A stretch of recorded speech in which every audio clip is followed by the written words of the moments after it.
ஓம் சாந்தி. ஒழுக்க திருவிழாவின் ஒரு தீவிரமான புரட்சி. அவ்யக்த முரளி ப்ராஜெக்ட் 108 நாள் பட்டியில இன்னைக்கு பட்டியோட 18வது நாள்.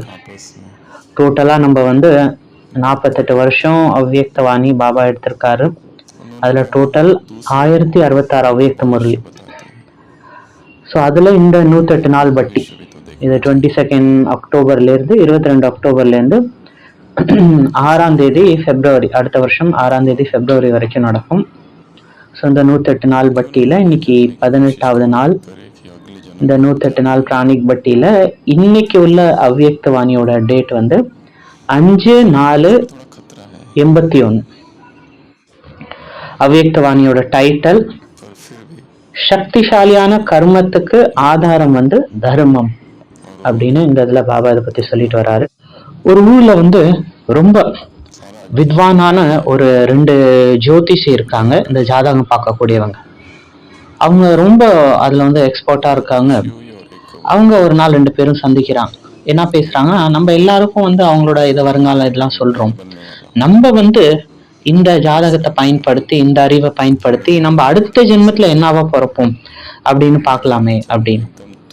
சரின்னு அவங்க 2 பேரும் அதை ட்ரை பண்றாங்க. அவங்க படிச்ச அந்த ஜாதகம், அந்த கல்வியை வச்சு அடுத்த ஜென்மத்துல அவங்க என்னவா பிறப்பாங்க அப்படின்னு அவங்க ஆராய்ச்சி பண்றாங்க. இல்ல ஒருத்தர் சொல்றாரு, இல்ல இதுல கொஞ்சம் டேஞ்சரும் இருக்கு அப்படின்னு.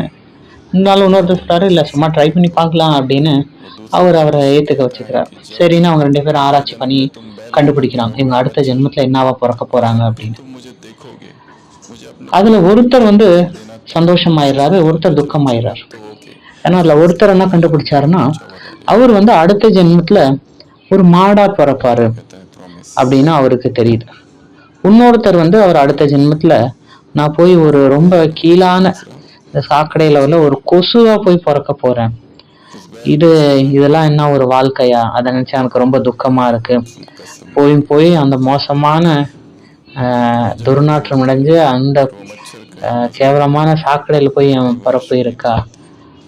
எனக்காக ஒரு உதவி செய்வியா அப்படின்னு ஒரு ஜோதிஷ் இன்னொருத்தர்கிட்ட கேட்கிறார். சரி செய்யறேன் அப்படின்னு. அவர் என்ன சொல்றாருன்னா, அடுத்த ஜென்மத்துல நீ மாடா இருப்ப, நான் கொசுவா இருப்பேன். நீ என்னை பார்த்த உடனே என்னை காலால நசுக்கி கொன்னுடு. ஏன்னா நான் அந்த மாதிரி கேவலமான ஒரு வாழ்க்கை வாழ விரும்பல. அதுக்கு நான் இறந்துட்டேன்னா அதுக்கப்புறம் மேபி எனக்கு ஒரு நல்ல பிறப்பு இருக்கலாம் அப்படின்னு.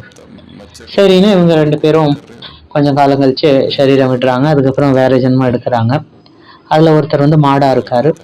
அவர் தேடுறாரு, எங்க என் நண்பன் அந்த கொசு, அவர் இந்த மாதிரி எனக்கு சொன்னாரு என்னை பார்த்தோன்னே கொன்னுடு அப்படின்னு. அவர் அந்த மாடு தேடுது எல்லா இடத்துலயும். ரொம்ப நாள் தேடினதுக்கு அப்புறம் கிடைக்கல. அதுக்கப்புறம் ஒரு நாள் ஒரு சாக்கடையில அந்த கொசு இதெல்லாம் இருக்கு, கொசு கூட்டமாவே இருக்கு. அப்ப இந்த மாடு போய் சரி நண்பனுக்கு சொன்ன மாதிரி அந்த கொசுவை கொன்னுடலான்னு அதை கொல்றதுக்காக அங்க அது மேல கால் வைக்க போது, அப்ப அந்த கொசு சொல்லுது, நில்லு என்ன பண்ற, ஏன் எங்களை கொல்ல வர அப்படின்னு. பாரு, நாங்க இங்க எவ்வளவு சந்தோஷமான வாழ்க்கை வாழ்ந்துட்டு இருக்கோம். எனக்கு மனைவி, குழந்தைங்க, இவ்வளவு ஒரு குடும்பம் இருக்கு, இவ்வளவு அருமையான வாழ்க்கை வாழ்ந்துட்டு இருக்கோம், எங்களையும் போய் கொல்ல வர அப்படின்னு. So story ends here. இப்போ இதை சொல்லிட்டு என்ன சொல்ல வராங்கன்னா, இன்னைக்கு கலியுகத்துல நிறைய பேரோட மனநிலை அந்த மாதிரி தான் இருக்கு. நிறைய பேரோட சம்ஸ்காரம் அந்த மாதிரி தான் இருக்கு. துச்சமான விஷயங்கள், கேவலமான விஷயங்கள், இந்த இந்திரிய சுகத்தை தான் அவங்க ரொம்ப பெரிய விஷயமா நினைச்சிட்டு இருக்காங்க. அந்த சம்ஸ்காரம் அந்த மாதிரி ஆயிடுச்சு, அந்த மென்டல் கண்டிஷன் அந்த மாதிரி ஆயிடுச்சு. ரொம்ப கேவலமான இந்த விகாரத்தை அதை தான் எல்லாம் அப்படின்னு நினைச்சிட்டு இருக்காங்க. அப்போ யார் இதுல இருந்து விலகி இருக்க முடியும்னா, யார் அந்த அலௌகிகத்தால இருக்காங்களோ, அந்த திவ்யத்தால இருக்காங்களோ, அவங்க தான் இந்த விஷயத்துல இருந்து விலகி இருக்க முடியும். ஏன்னா இந்த நேரத்துலதான், அதுவும் இந்த சங்கம யுகத்துலதான், இந்த கொஞ்ச டயத்துல தான் நீங்க என்ன சன்ஸ்கார் உங்களுக்குள்ளார கொண்டு வரணும்னு நினைக்கிறீங்களோ அதை கொண்டு வர முடியும். எந்த சன்ஸ்காரம் மாத்திக்கணும்னு நினைக்கிறீங்களோ அதை நீங்க மாத்திக்க முடியும். அது மேபி அழுறதுக்கான சன்ஸ்காரா இருக்கலாம். சில பேர் கன்ஃபியூஸ்டாவே இருக்காங்களா, இது பண்ணுமா அது பண்ணுமா. ஞானத்துல வந்ததுக்கு அப்புறமும் ஒரு கன்ஃபியூஸ் ஸ்டேட்லயே இருப்பாங்க, இது பண்ணலாமா அது பண்ணலாமா அப்படின்னு. அந்த சன்ஸ்காரம் நம்ம மாத்தணும். அடுத்து பாத்தீங்கன்னா, சில பேர் என்ன கிடைச்சாலும் திருப்தியாவே இருக்க மாட்டாங்க, ஏதோ ஒரு திருப்தி இல்லாம இருப்பாங்க. அவங்களை வந்து நீங்க பிஎம்மாவே ஆக்கிட்டா கூட, ஒரு நாட்டோட ராஜா ஆக்கிட்டா கூட ஏதோ ஒரு அதிருப்தி அவங்களுக்குள்ளார இருந்துகிட்டே இருக்கு. இது ஒரு சம்ஸ்காரம். அதனால என்ன ஆகுதுன்னா அவங்களுக்கு அந்த மாதிரி விஷயம் தான் மறுபடியும் மறுபடியும் நடக்குது. இன்னைக்கு உலகத்துல லா ஆஃப் அட்ராக்ஷன் ஒரு விஷயம் சொல்றாங்க. அதாவது நீங்க எந்த ஃபீலிங்ல இருக்கீங்களோ, எந்த ஸ்திதியில இருக்கீங்களோ, அந்த மாதிரி விஷயமே உங்க பக்கம் நீங்க உங்களுக்கு மறுபடியும் மறுபடியும் நடக்கும். உதாரணத்துக்கு நீங்க எதை பார்த்தாலும் சந்துஷ்டா இருக்கீங்க, அந்த மாதிரி விஷயம் தான் உங்களுக்கு நடந்துகிட்டே இருக்கும். நீங்க எல்லா இதுலயும் குஷியா இருக்க அந்த இதை கத்துக்கிட்டீங்கன்னா அந்த மாதிரி விஷயம் உங்கள்கிட்ட நடந்துகிட்டே இருக்கும். ஈவன் ஒரு பீச்சோட அனுபவம் சொல்றாங்க. அதாவது அவங்களுக்கு என்னன்னா இந்த மாதிரி திருப்தியா இருக்கிறதுக்காக ஒரு சம்ஸ்காரம். ஒரு வாட்டி இந்த மாதிரி எல்லாருக்கும் மதுபனில் அடிக்கடி இந்த கிஃப்ட் வர்தானம் எல்லாம் கொடுப்பாங்க. அவர் வந்து அப்ப போய் டோலி வாங்கும் போது அவருக்குன்னு பார்த்து சின்ன டோலியா கிடைச்சுதான். அதுல அவர் திருப்தி ஆயிட்டாராம். அவருக்குன்னு கொடுத்த அந்த வர்தான் கார்டுல அந்த இதுல எதுவுமே இல்லை. அதுக்கப்புறம் வேற ஒரு வர்தான் கார்டு கொண்டாந்து கொடுத்தாங்க. பட் இருந்தாலும் அதுல வந்து ஒரு அதிருப்தி. நான் வாங்கும்போது மட்டும் அதுல எதுவுமே இல்லாம போயிடுச்சு அப்படின்னு ஏதோ ஒரு காரணத்தை சொல்லி அதுல அதிருப்தி ஆயிட்டே இருக்காங்க. ஸோ அதனால எவ்வளோக்கு எவ்வளோ சௌமான்ல இருக்கோமோ, நம்மளோட சுயஸ்திதியில இருக்கோமோ, அவ்வளோக்கு அவ்வளோ நம்ம ஸ்திதி வந்து நல்லா இருக்கும். ஏன்னா இன்னைக்கு உள்ள முரளி வந்து பாத்தீங்கன்னா ஃபுல் அண்ட் ஃபுல் பாபா அந்த சௌமான் பத்தி தான் பாபா சொல்லிட்டு வராரு. இதுல பாபா சௌமானுக்கு ஒரு புது பேர் கொடுத்திருக்காரு. அதான் உங்களுடைய தர்மம். உங்களுடைய உண்மையான தர்மம்னா என்ன? உங்களுடைய உண்மையான சுபாவம் தான் உங்க தர்மம். உங்களுடைய உண்மையான சன்ஸ்கார், ஆதி அனாதி சன்ஸ்கார் தான் உங்க தர்மம். உங்களுடைய தாரணா, தர்மம்னா தாரணா, தர்மம்னா உங்களுடைய உண்மையான சுபாவம். ஸோ இந்த முரளியோட இம்பார்ட்டன்டான பாயிண்ட்ஸ் பார்க்கலாம். இல்ல பாபா என்ன சொல்றாருன்னா, மனித வாழ்க்கையில 2 விசேஷமான தாரணை இருக்கு. அதுல ஒண்ணு வந்து தர்மம், இன்னொன்னு வந்து கர்மம். தர்மம்னா என்னது கேளுங்க. தர்மம்னாலே விசேஷமா தாரணை பண்றது. நான் வந்து யார், நான் யாரா இருக்கேன், நான் ஆத்மா தான். பட் எந்த மாதிரி ஆத்மா, என்னுடைய தர்மம் என்ன, என் ஆத்மாவோட தர்மம் என்ன? ஏன்னா ஒரு தர்மாத்மானா ஆட்டோமேட்டிக்காவே அவங்கள்ட்ட இருந்து இந்த வேஸ்ட், சாதாரண விஷயம், சாதாரண கர்மம் இதெல்லாம் வந்து முடிஞ்சிடும். ஒரு மகான் ஆத்மா வந்து சாதாரண இது வேஸ்ட் இதுல இருக்க மாட்டான். அதே மாதிரி பிராமன் ஜீவன்லயும் உங்க தாரணை வந்து யதார்த்தமா இருக்கும். ஸோ அதனால இந்த பிராமண வாழ்க்கையில உங்களுடைய தாரணை என்னன்னா, நீங்க வந்து ஒரு சிரேஷ்ட ஆத்மா. உங்க ஆத்மாவுடைய குணம் வந்து சாந்தி, சுகம், ஆனந்த ஸ்வரூபம். அடுத்து வந்து கர்மத்தை பத்தி பாபா சொல்றாரு. உங்களுடைய கர்மம் என்ன? விஸ்வ பரிவர்த்தக், நீங்க விஸ்வ கல்யாண்காரி. உங்க பிராமண வாழ்க்கையில உங்களுடைய முக்கியமான கர்மமே இதுதான். நீங்க ஏதோ ஒரு ஊருக்கு, ஒரு சென்டருக்கு, ஒரு ஸ்டேட்டுக்கு, ஒரு இந்தியாவுக்கு இதுக்கு மட்டும் கல்யாண்காரி இல்ல, விஸ்வ கல்யாண்காரி. முழு உலகத்துக்குமே நன்மை செய்யக்கூடிய ஆத்மாக்கள் நீங்க. இதை வந்து நீங்க அடிக்கடி ஞாபகம் வச்சுக்கணும். இது மறக்கறதுனால தான் என்ன ஆகுதுன்னா, சிரேஷ்ட கர்மம் செய்யறதுக்கு பதிலாக சாதாரண கர்மம் வந்துடுது. அப்ப சாதாரண கர்மம் செய்யறதுக்கு காரணம் என்னன்னா, இதை மறந்துடுறீங்க. நான் வந்து சிரேஷ்ட ஆத்மா. இந்த மாதிரி நான் சிரேஷ்ட ஆத்மாங்கிற அந்த ஞாபகம் இருந்ததுன்னா ஆட்டோமேட்டிக்கா உங்க அந்த சிரேஷ்ட குணங்களின் சுரூபம் ஆயிடுவேன் நீங்க. அடுத்து வந்து பாபா நம்மளுக்கு இங்க வந்து நிறைய டிகிரி கொடுத்திருக்காரு. என்னென்ன டிகிரி? இந்த சங்கம் யுகத்துல பாபா உங்களுக்கு கொடுத்த சௌமான் தான் உங்களுக்கு கிடைச்ச டிகிரி. இந்த ஒவ்வொரு சௌமானும் வெளி உலகத்திலயும் எவ்வளவு டிகிரி தராங்க. அதுக்கு முன்னாடி இந்த பாபா கொடுத்த இந்த சௌமானுக்கு முன்னாடி உலகத்துல உள்ள எவ்வளவு பெரிய டிகிரி வேணாலும் இருக்கலாம். அதெல்லாம் ஒண்ணுமே கிடையாது அப்படின்னு பாபா சொல்றாரு. இப்ப இந்த முரளியில பாபா என்னென்னலாம் டைட்டில்ஸ் கொடுத்திருக்காரு அதை நம்ம வந்து பார்க்கலாம். நான் மாஸ்டர் பரமாத்மாவும் அப்படின்னு பாபா சொல்றாரு. நான் மாஸ்டர் சர்வசக்திவான். நான் மாஸ்டர் ஞான சூரியனாக இருக்கின்றேன். நான் மாஸ்டர் ஞான கடலாக இருக்கின்றேன். நான் மாஸ்டர் பீஜ் ரூபாக இருக்கின்றேன். நான் மாஸ்டர் வள்ளலாக இருக்கின்றேன். அப்படியே இந்த சௌமான் சொல்ல அந்த ஸ்வரூபத்துல வந்துருங்க. நீங்களே உங்களை பாருங்க. நான் மாஸ்டர் ஞான தாத்தாவா இருக்கின்றேன். நான் மாஸ்டர் கத்தி சத்கதி கொடுக்கக்கூடிய வள்ளலாக இருக்கின்றேன். நான் மாஸ்டர் பிரம்மாவாக இருக்கின்றேன். நான் மாஸ்டர் வரதாத்தாவாக இருக்கின்றேன். நான் மாஸ்டர் பாக்ய விதாத்தாவாக இருக்கின்றேன். நான் மாஸ்டர் விதி விதாத்தாவாக இருக்கின்றேன். நான் மாஸ்டர் அமைதியின் கடலாக இருக்கின்றேன். நான் மாஸ்டர் அன்பு கடலாக இருக்கின்றேன். நான் மாஸ்டர் சத்குருவாக இருக்கின்றேன். நான் மாஸ்டர் பாரஸ்நாத்தா இருக்கேன். நான் மாஸ்டர் தூய்மையின் கடலாக இருக்கின்றேன். ஸோ இந்த மாதிரி பாபா வந்து அவ்வளோ டைட்டில்ஸ், அவ்வளோ டிகிரி வந்து பாபா நமக்கு கொடுத்துருக்காரு. இதெல்லாம் நம்ம யூஸ் பண்ணணும். அடுத்து வந்து பாபா இந்த தர்மம் மற்றும் கர்மத்தை வந்து இங்க எதோட கம்பேர் பண்றாருன்னா ஒரு ஊஞ்சலோட கம்பேர் பண்றாரு. ஊஞ்சல்ல வந்து பாத்தீங்கன்னா 2 பக்கமே அந்த கயிறு இருக்கும். ஸோ இப்போ பாபா அதான் சொல்றாரு, நீங்க கர்ம யோகி ஆத்மாக்கள் நீங்க. ஸோ அதனால கர்மம் செய்யும் போது யோகாவோட பேலன்ஸும் இருக்கணும். இது ரெண்டுத்துல ஏதோ ஒண்ணு கம்மி ஆச்சுன்னா என்ன ஆகும்னா, நீங்க அந்த ஊஞ்சல் ஆடுறதுக்கான அந்த சுகம் கிடைக்காது. அப்ப இந்த ரெண்டும் பேலன்ஸா இருக்கு, தர்மம் மற்றும் உங்க கர்மம் பேலன்ஸா இருக்கு, நீங்க வேலை செய்யும் போது யோகாக்கான பேலன்ஸ் இருக்கு அப்படின்னா சர்வ பிராப்திங்கிற அந்த ஊஞ்சல்ல ஆடிக்கிட்டே இருப்பீங்க. அடுத்து இன்னொரு விஷயம் என்னன்னா, பாபா எதுவும் சொல்றாரு, வெறும் கேட்கறது மட்டும் பத்தாது. முரளி படிக்கிறோம் இல்ல வந்து கேட்கிறோம்னா அது மட்டும் பத்தாது, அதை வந்து முழு மனசால ஏத்துக்கணும். ஏன்னா பாபா எவ்வளவோ சொம்மான்னு சொல்றாரு, நம்ம மனசு ஏத்துக்குதானா அது மேலோட்டமா நம்ம அதை சரி சொல்றோம், பட் ஆனா ஆள் மனசுல அதை ஏத்துக்கிறது இல்லை, ரிஜெக்ட் பண்ணிடுது. நீ எங்க பவித்ர ஆத்மா, நீ என்னென்ன கர்மெல்லாம் செய்யற, நீ பவித்ர ஆத்மாவா அப்படின்னு ஆள் மனசு அதை ரிஜெக்ட் பண்ணிடுது. ஸோ அதனால 3 விஷயம் இதுல பாபா சொல்றாரு. ஒண்ணு வந்து தெரிஞ்சுக்கிறது, இன்னொன்னு அதை மனசார் ஆள் மனசுல ஏத்துக்கிறது, அடுத்து அதுபடி நடக்கிறது. ஸோ நடக்கிறதுனா அதன் சொரூபமாவே ஆயிடுறது. அப்ப அதுபடி நடக்கிறது, அதையே உங்க சன்ஸ்காரமா மாத்திக்கிறது. பாபா சொல்லக்கூடிய விஷயங்களை என்னோட சன்ஸ்காரமா மாறிடணும். என்னோட எண்ணம், சொல், செயல் அதுல ஆட்டோமேட்டிக்கா அந்த விஷயங்கள் தெரியணும். ஏன்னா சன்ஸ்காரமா மாத்திட்டோம்னா அதுக்கப்புறம் ஆட்டோமேட்டிக்கா அதன்படிதான் எல்லாமே ஆட்டோமேட்டிக்கா நடக்கும். அதனால அந்த மாதிரி பாபா சொல்லக்கூடிய விஷயங்களை வந்து உங்க சன்ஸ்காரா மாத்திக்கோங்க. உங்க நேச்சரை வந்து பாபாவுக்கு சமமான நேச்சரா மாத்திக்கோங்க. அப்ப பாபாவோட நேச்சர் என்ன, அவர் சதா வரதானி, சதா உப்காரி, சதா ரஹம்தில்லா இருக்காரு. ஸோ அதனால நீங்களும் இந்த மாதிரி ஆகணும். அடுத்து ரொம்ப இம்பார்ட்டன்டான பாயிண்ட் பாபா அடிக்கடி சொல்றதுதான், என்ன ஆனாலும் உங்க தர்மத்தை விட்டுறக்கூடாது. பூமியே பிளந்தாலும் நீங்க உங்க தர்மத்தை விட்டுறக்கூடாது. இந்த ஸ்லோகனை வந்து இதுதான் உங்களுடைய உறுதிமொழி. இத சதா வந்து நினைவுல வச்சுக்கோங்க.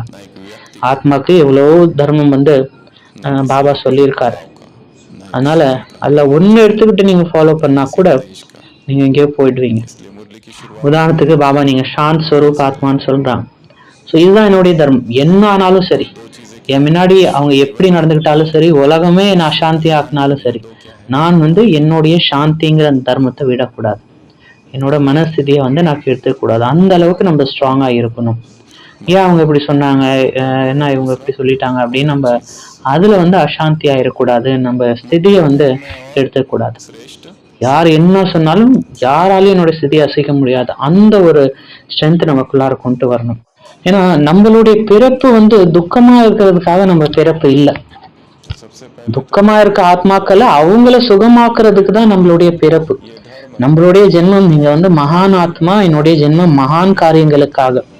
இந்த மாதிரி சின்ன சின்ன விஷயத்துல துக்கப்பட்டு கவலைப்பட்டு வருத்தப்படுறதுக்காக என்னுடைய ஜென்மம் இல்லை. அதுவும் இந்த ஜென்மம் பகவானுடைய இந்த ஜென்மம் வந்து மகான் காரியத்துக்காக, அவருடைய அந்த அத்தீந்திர சுகத்துல இருக்கிறதுக்காக. அதனால இந்த தர்மத்தை புரிஞ்சுக்கிட்டீங்கனாலே ஆட்டோமேட்டிக்கா என்ன செய்யணும் அது வந்து உங்களுக்கு ஆன்சர் கிடைச்சிடும். ஏன்னா நிறைய பேர் இதே கேள்வி கேட்டுட்டே இருப்பாங்க, என்ன புருஷார்த்தம் பண்றது, இல்லை ஃப்ரூட்ஸ் நீங்க வந்து இந்த டயட்ல ஃப்ரூட்ஸ் சாப்பிடுங்கன்னு சொல்றீங்க, ஃப்ரூட்ஸ் சாப்பிட்றதா இல்லை எத்தனை வேலை சாப்பிடணும், அது ஏன் சாப்பிடணும், இது எல்லாத்துக்கும் எவ்வளவோ கேள்வி கேட்குறீங்க. இந்த ஃப்ரூட் சாப்பிடலாமா, மஷ்ரூம் சாப்பிடலாமா, இது சாப்பிடலாமா, அது சாப்பிடலாமா, எவ்வளவோ கேள்வி கேட்குறீங்க. அது எல்லாத்துக்கும் ஆன்சர் எதுல இருக்குன்னா, நீங்க யாரு, அதுக்கும் மேல நீங்க என்ன ஆகணும்னு நினைக்கிறீங்க. இது ரெண்டுமே இம்பார்ட்டன்ட். நான் ஃபரிஷ்தா ஆகணும், நான் டபுள் லைட் ஆகணும்னா அப்ப என்னுடைய உணவு எப்படி இருக்கணும். ரொம்ப நம்ம வந்து ஹெவியா சாப்பிட்றோம், என்ன வேணாலும் சாப்பிட்றோம். பிகேல வந்து பிகே ஃபுட்டு தான், பூண்டு வெங்காயம் இல்லை, பட் அதுல ஒரு பெரிய வெரைட்டி இருக்கு. ஸோ இந்த மாதிரி சாப்பாடு வந்து ஹெவியா சாப்பிட்டுட்டு அதுக்கப்புறம் நான் லைட் ஆகணும், அஷரி ஆகணும், ஃபரிஷ்தா ஆகணும்னா அது எப்படி ஆகும். ஸோ அதனால நீங்க யாரு என்ன ஆகணும்னு நினைக்கிறீங்க, அதன் அடிப்படையில தான் ஆட்டோமேட்டிக்கா அதுக்கு உங்க மனசுல உள்ள எல்லா கேள்விக்கான ஆன்சர் கிடைச்சிரும். சந்திரகுப்து வந்து சாணக்கியட்ட கேட்கிறாராம், அதாவது ஒரு பெண்ணை காதலிக்கிறது வந்து தப்பா அப்படின்னு. அப்ப சாணக்கியா வந்து அவர்கிட்ட சொல்றாரு, அதாவது சாதாரண ஒரு சைனிக், ஒரு சிப்பாய் இருக்காரு, ஒரு லோ லெவல் சிப்பாய் இருக்காருன்னா அவருக்கு அது ஓகே. பட் ஆனா நீங்க வந்து இந்த முழு பாரதத்தையே ஆலோசனை செய்ய போற ஒரு ராஜா, ஒரு மகான் காரியத்துக்காக உங்க வாழ்க்கை இருக்கு. உங்களை பொறுத்த வரைக்கும் இது ரொம்ப துச்சமான விஷயம். ஏதோ ஒரு மனிதர் மேல வந்து போய் வந்து அட்டாச் ஆயிக்கிறது, அது ரொம்ப ஒரு கீழ்த்தரமான விஷயம். இது உங்களுக்கு வந்து அழகு இல்லை. ஏன்னா யாராவது ஒரு மனிதன் மேல நம்ம அவங்க மேல அட்டாச் ஆயிட்டோம் அப்படின்னா அவங்க தான் நமக்கு அப்படியே முழு உலகமா தெரிவாங்க. அவங்களுக்குள்ளார எவ்வளவு அவகுணம் இருந்தாலும் அவங்கள நம்ம பார்க்கும்போது எப்படி தெரியும்னா அவங்களுக்குள்ளாரதான் எல்லா குணமும் இருக்கு. அவங்கதான் என்னுடைய எல்லா உலகமே, இவங்கள மாதிரி வேற யாரும் கிடையாது, அந்த மாதிரி தெரிய ஆரம்பிச்சிடுறாங்க. ஸோ அதனால நம்ம வாழ்க்கை வந்து சம்ராட் ஆகணும், இந்த உலகத்துக்கு ராஜா ஆகணும். அப்ப நிறைய கஷ்டங்கள் ஃபேஸ் பண்ணி தான் ஆகணும். முள்ளு படுக்கலை படுக்கிற மாதிரி தான் எல்லாத்துக்கும் நம்ம ரெடியா இருக்கணும். எவ்வளவு பெரிய பிரச்சனை வந்தாலும் அது பாபா கூட நம்ம ஈஸியா ஃபேஸ் பண்ணுவோம் அப்படின்னு நம்மள ட்ரெயின் பண்ணிக்கணும். ஏன்னா நம்ம வந்து முழு உலகத்துக்குமே உள்ளவங்க, ஏதோ ஒரு பர்சனுக்கு சொந்தம் கிடையாது. நம்ம ஏதோ ஒரு ஊரு, ஒரு சிட்டி, ஒரு சென்டர் அதுக்கு சொந்தமானவங்க கிடையாது. நம்ம முழு உலகத்துக்குமே சொந்தமானவங்க, விஸ்வ கல்யாண்காரி ஆத்மாக்கள் நம்ம. அதனால நம்மளுடைய வாழ்க்கை வந்து மகான் கர்த்தவியத்துக்காக. ஸோ அதனால என்னுடைய ஒவ்வொரு சங்கல்பமும் சிரேஷ்டா இருக்கணும், மகானா இருக்கணும். அதனால உங்க தர்மத்தை அதை தெரிஞ்சுக்கிட்டீங்கனாலே ஆட்டோமேட்டிக்கா அதன் அடிப்படையில தான் கர்மம் ஆட்டோமேட்டிக்கா அது வந்து ரிசல்ட் ஆட்டோமேட்டிக்கா நடக்கும். அதனால உங்க தர்மம் உங்க சௌமான்ல ஸ்திதா இருந்தீங்கனாலே மற்ற விஷயங்கள் எல்லாம் ஆட்டோமேட்டிக்கா நடக்கும். அதனால நம்ம செய்ய வேண்டிய காரியம் என்னன்னா எல்லாமே நம்ம அந்த சௌமான்ல தர்மத்துல நிலைச்சிருக்கிறது தான். கர்மத்தை பத்தி நீங்க கவலைப்படுவாங்க, அது ஆட்டோமேட்டிக்காவே நடக்கும். ஆனா இதுலயும் ஒரு விஷயம் நம்ம கவனம் கொடுக்கணும். சில பேர் வந்து 2 மணிக்கு எந்திரிச்சு யோகா பண்ணுவாங்க. அவங்க என்ன நினைச்சுப்பாங்கன்னா நம்ம வந்து ரொம்ப மகான். 4 மணிக்கு எந்திரிச்சு யோகா பண்றாங்களா நம்மளோட கொஞ்சம் கீழே, நீங்களாம் என்ன அப்படின்னு அந்த மாதிரி நினைப்பாங்க. பட் ஆனா ரியல்ல வந்து அது வேற மாதிரி இருக்கலாம். 2 மணிக்கு எந்திரிச்சு மேபி அவங்க யோகா பண்ணலாம், பட் அவங்க குணத்துல எந்த ஒரு மாற்றமும் இல்லாம இருக்கலாம், சிடுசிடுன்னு ஆகலாம். 4 மணிக்கு எந்திரிச்சு யோகா பண்றவரு அவங்க குணத்துல கொஞ்சம் நல்லவங்களாவே இருக்கலாம். அதனால நான் நல்லா முயற்சி செய்யறேன், அதுக்காக என்னோட கம்மியா முயற்சி செய்யறவங்கள வந்து நம்ம ஒரு கீழான திருஷ்டியில பார்க்க கூடாது. ஏன்னா இதுல பாபா எதுவும் சொல்லியிருக்காரு, பாபாவோட பார்வையில யார் இருக்காங்களோ அது உங்க பார்வையில இல்லை அப்படின்னு. அதனால இந்த மாதிரி எல்லாரும் கேள்வி கேட்டுக்கிட்டே இருக்கீங்க, அமிர்த வேலை நம்ம எத்தனை மணில இருந்து பண்ணலாம், அதுக்கு அது கேட்கறதுக்கு முன்னாடி இதுவும் சொல்லிக்கிறாங்க. ஆக்சுவலி 3 மணில இருந்து பண்றேன், இருந்தாலும் நீங்க என்ன சொல்றீங்க, அதாவது அவங்களுக்கு கேட்டா இதுனா நான் பாருங்க 3 மணில இருந்து பண்றேன் அப்படின்னு அதை ஒன்று சொல்லணும். ஆன்சர்ல அவங்களுக்கு இன்ட்ரெஸ்ட் கிடையாது, இதை தான் கேட்டுட்டே இருப்பாங்க. அவங்க கேட்பாங்க முரளி எத்தனை வாட்டி படிக்கணும், நான் ஆல்ரெடி 3 வாட்டி தான் படிக்கிறேன், ஆனால் இருந்தாலும் நீங்க என்ன சொல்றீங்க அப்படின்னு. அந்த பொண்ணு கல்யாணம் பண்ணலாமா வேண்டாமா, இல்லை ஜாபுக்கு போகலாமா வேண்டாமா, இல்லை கால் வலி வருது இதுக்கு என்ன யோகா பண்ணலாம், என்ன சௌமான் பண்ணலாம், என்ன இது என்ன புருஷார்த்தம் பண்ணலாம், இது எல்லா கேள்விக்கான பதில் நீங்க உங்க சௌமான்ல நிலைச்சிருங்க, உங்க தர்மத்துல நிலைச்சிருங்க.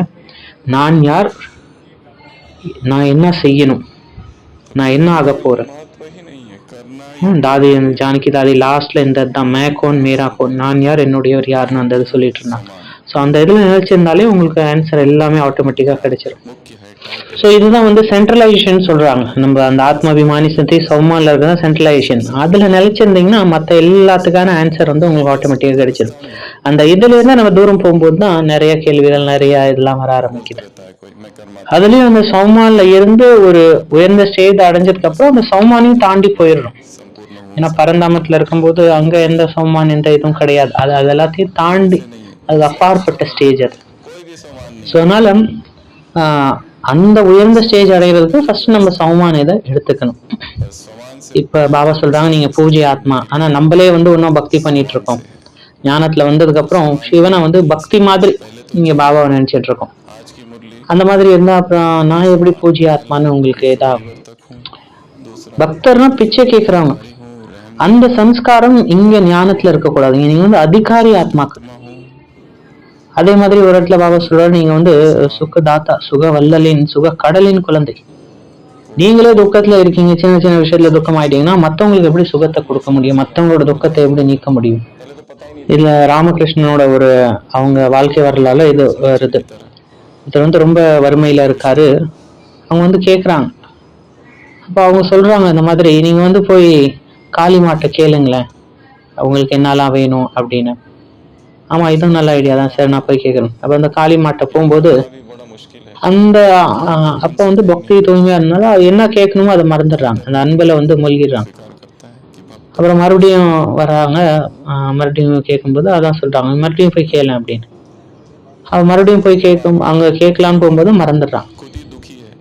ஸோ அதனால அப்போ நீங்கள் பாபாட்ட கேட்கணும்னா என்ன கேட்கணும்னா, எனக்குள்ளார அந்த இறை அன்பை அதிகரிக்கணும், வைராகியத்தை கேளுங்க.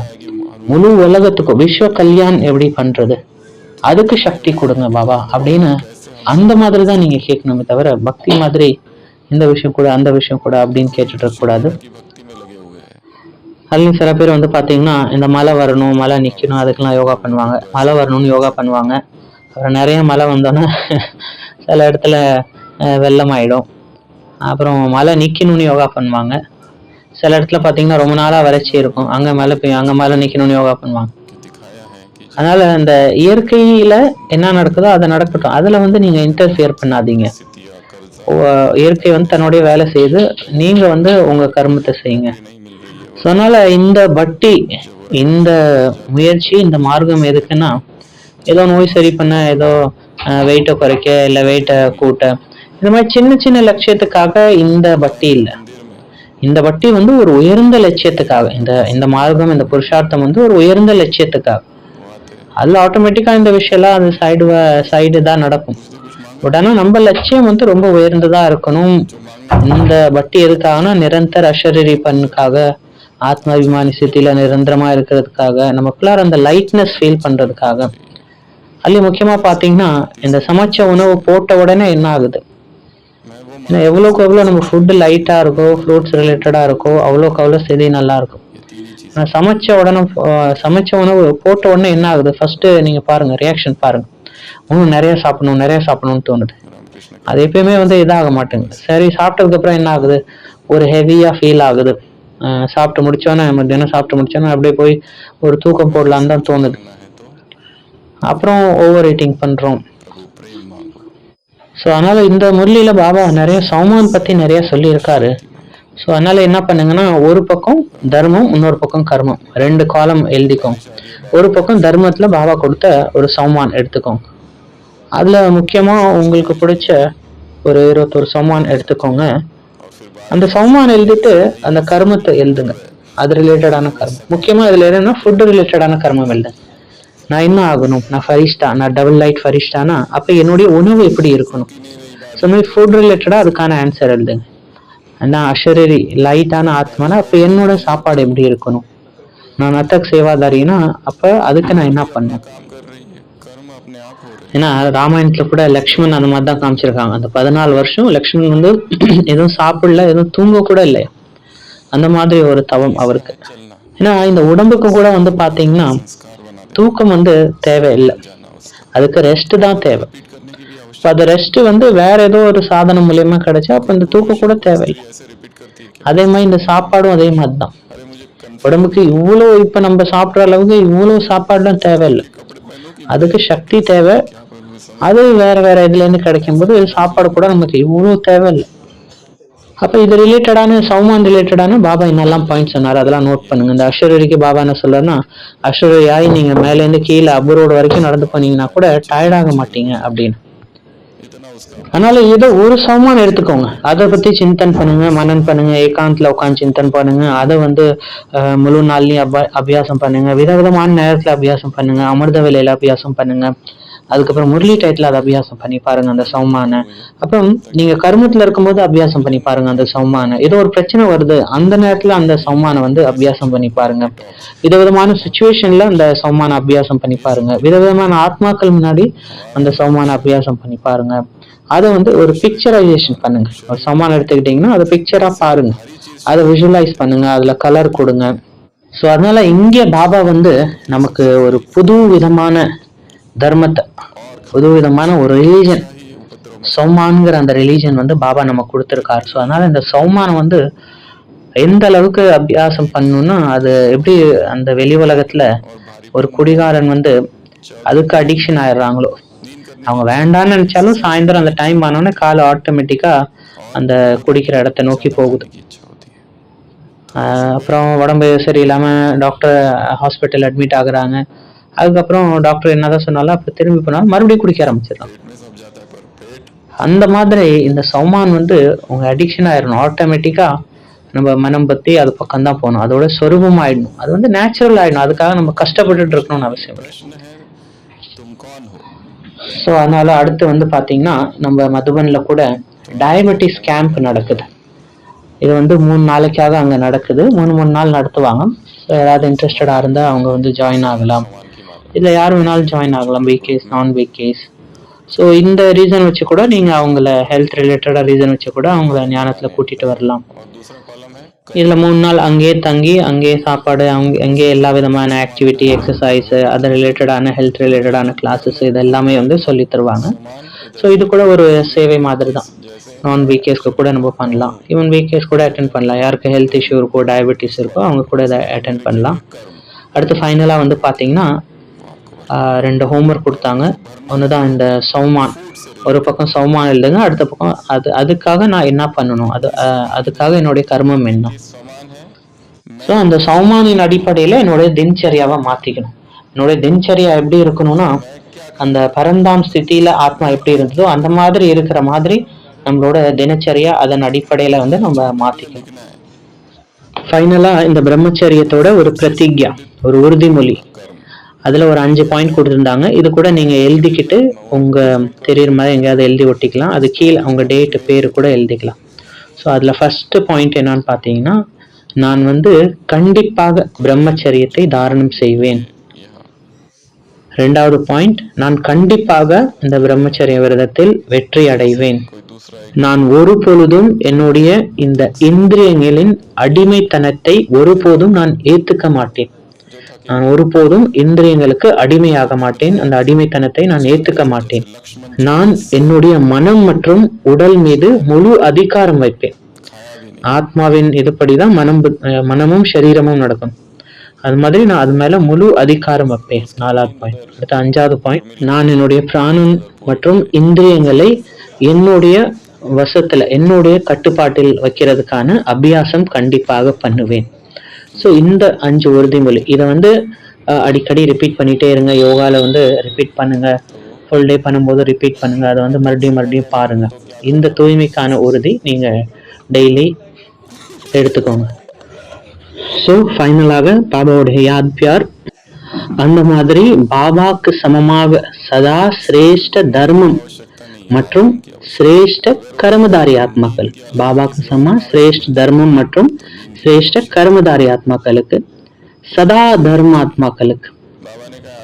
தர்மாத்மாக்களுக்கு, சதா ஸ்வதர்ஷன் சக்கரதாரி சொரூபமா இருக்கக்கூடிய ஆத்மாக்களுக்கு, சதா ஸ்வதர்ஷன் சக்கரதாரி சொரூபமா இருக்கக்கூடிய ஆத்மாக்களுக்கு, சதா சர்வ பிராப்திகளின் சொரூபமா இருக்கக்கூடிய ஆத்மாக்களுக்கு, சதா சர்வ பிராப்திகளின் சொரூபமா இருக்கக்கூடிய ஆத்மாக்களுக்கு, அந்த மாதிரி சிரேஷ்ட ஆத்மாக்களுக்கு பாப் தாதாவின் அன்பு நினைவுகள், நமஸ்காரம். ஓம் சாந்தி.